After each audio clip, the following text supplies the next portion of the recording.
Well, thank you, Terry, and well, thank you everyone for coming out. This is a wonderful turnout, and I'm really happy that well, you came out to see our research and hear about the kinds of things that we've been working on at Samara. I'm not the only one from Samara here.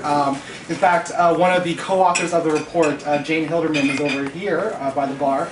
I'm tweeting away, so please. There you go. Can you speak up, Wayne? Yeah, absolutely. So for those of you who aren't aware of what Samara is, we are a charitable organization. We started up in 2009, so we're not that old, but we were started up a few years ago by Alison Lote and Michael McMillan, and the purpose of the organization is to reconnect citizens with their politics. Sort of the MO of this event, for example, is that increasingly we're starting to notice that citizens simply aren't connected with the political system around them, that they don't seem to care, they don't seem to be participating in politics, what have you. So the fundamental question that Samara is trying to understand is, why are people disengaging from politics? And the principle that we work under is that it's not enough just to look at the narrow 30-day window of a political campaign. You get a lot of analysis and research and coverage whenever whenever there's an election and we're all going to the polls. But outside of that narrow period, in the 3-4 years, or recently the 2 years between elections, there's very little attention paid to what is going on in our political system. So what we try to do is to look at how Canadians experience politics between elections and hopefully understand why people have already turned off from voting and already turned off from politics by the time the writ has been dropped and the election has been called. So as part of this research, we went across the country and spoke to politically disengaged Canadians, asked them, well, why aren't you participating? And one of the biggest complaints we got was about the media. They complained that the media simply did not give them what they needed. They couldn't get the information about the issues that they cared about, and they found that coverage was far too negative, that it didn't focus on the kinds of things that they really cared about, and that it simply fell short. Citizens aren't the only ones that criticize the media. One of the biggest critics of the media is the media itself. In a report, we quote Andrew Coyne. He wrote, "When we spoke, we aren't just missing an opportunity to help the public make sense of things at a critical time. We're making things worse. We're actually getting in the way."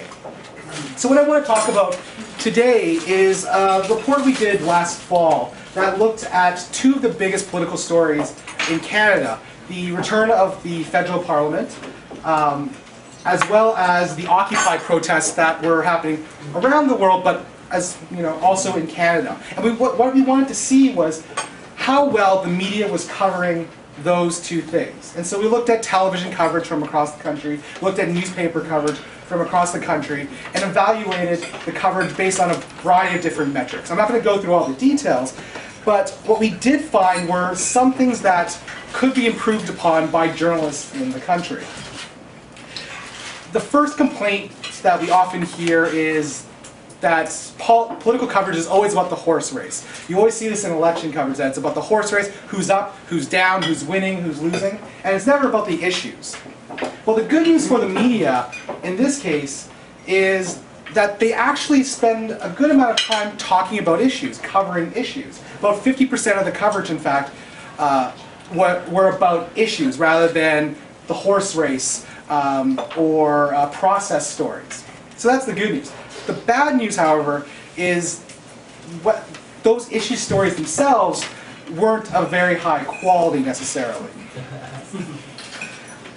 And this is sort of, gets to what Terry was talking about, the 30-second clip, and sort of whether stories are meant for informing Canadians or whether they're intended for other purposes, which I'm sure we'll have a discussion about.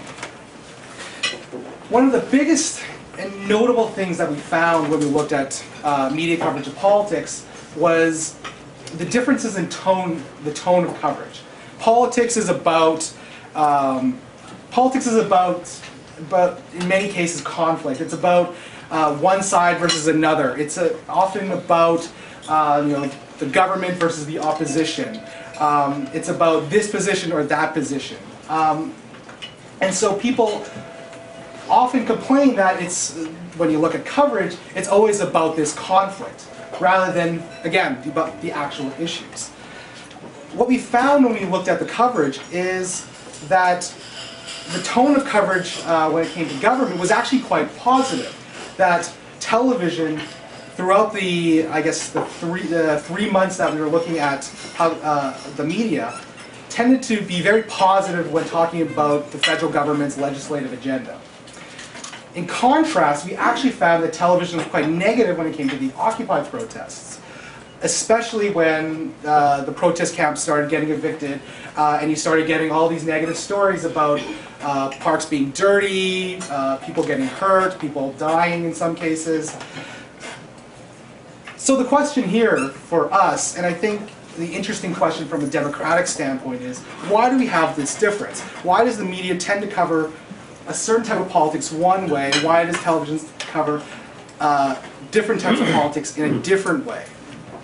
One of the things that we were thinking about in the office is the fact that when it comes to government, you have professional communicators, you have spokespeople, you have photo ops, you have an entire system designed to create positive messages out of the media coverage from Ottawa. In contrast, Occupy didn't have that. They tended to be very non-hierarchical. There were no sort of defined spokespeople, and so you had journalists having to go out and find stories rather than having stories force-fed to them.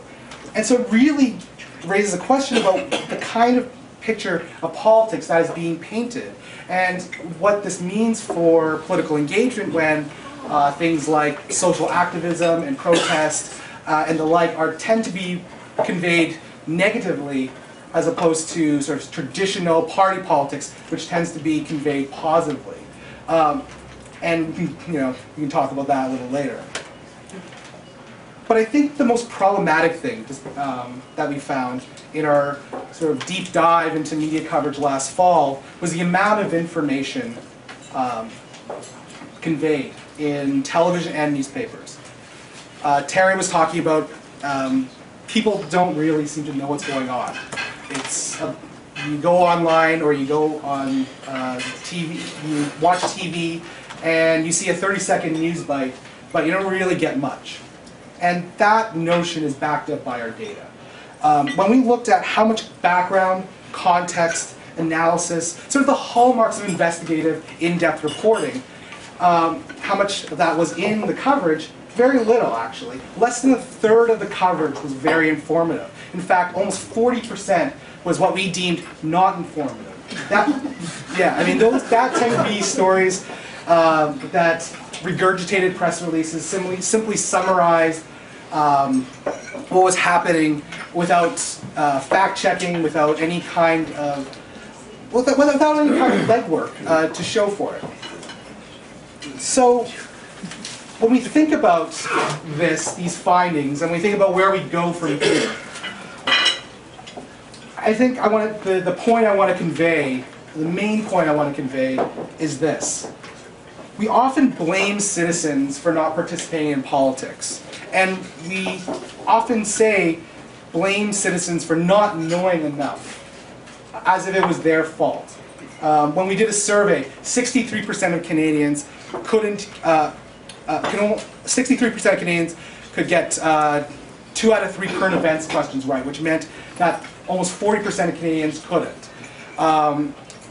Over half of the people we surveyed couldn't make a political stance and identify a party that was associated with that stance.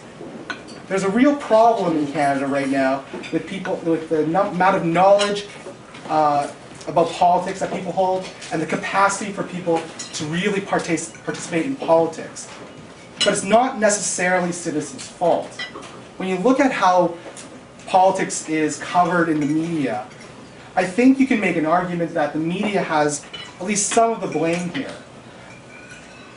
Because people are busy. They can't spend their lives going out and reading Hansard, going to Ottawa, and going to the visitors gallery and watching the debates in question period. They rely on the media to fill the gaps. So I think we need to rethink perhaps the necessity of the sort of up-to-the-minute, breakneck news cycle that we have here, where breaking news and being up-to-date all the time is what's important.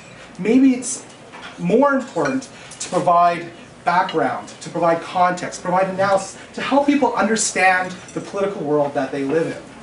When we spoke to journalists in Ottawa, I had one journalist ask me if he needed to write the same background context paragraph over and over and over again. Some people might actually say yes, it is necessary. Other people were complaining about the inverted pyramid, that they had to always write this stilted way of writing the news, where sort of the breaking news was at the top and context was at the bottom. And maybe we have to rethink how we tell news. And so when we think about social media and the internet and the new ways that we're starting to get information about our political world, maybe we should also think about ways in which we can change the way we report the news and help people get more informed about their politics. Because otherwise we have a real problem with the kind of numbers that we're seeing. So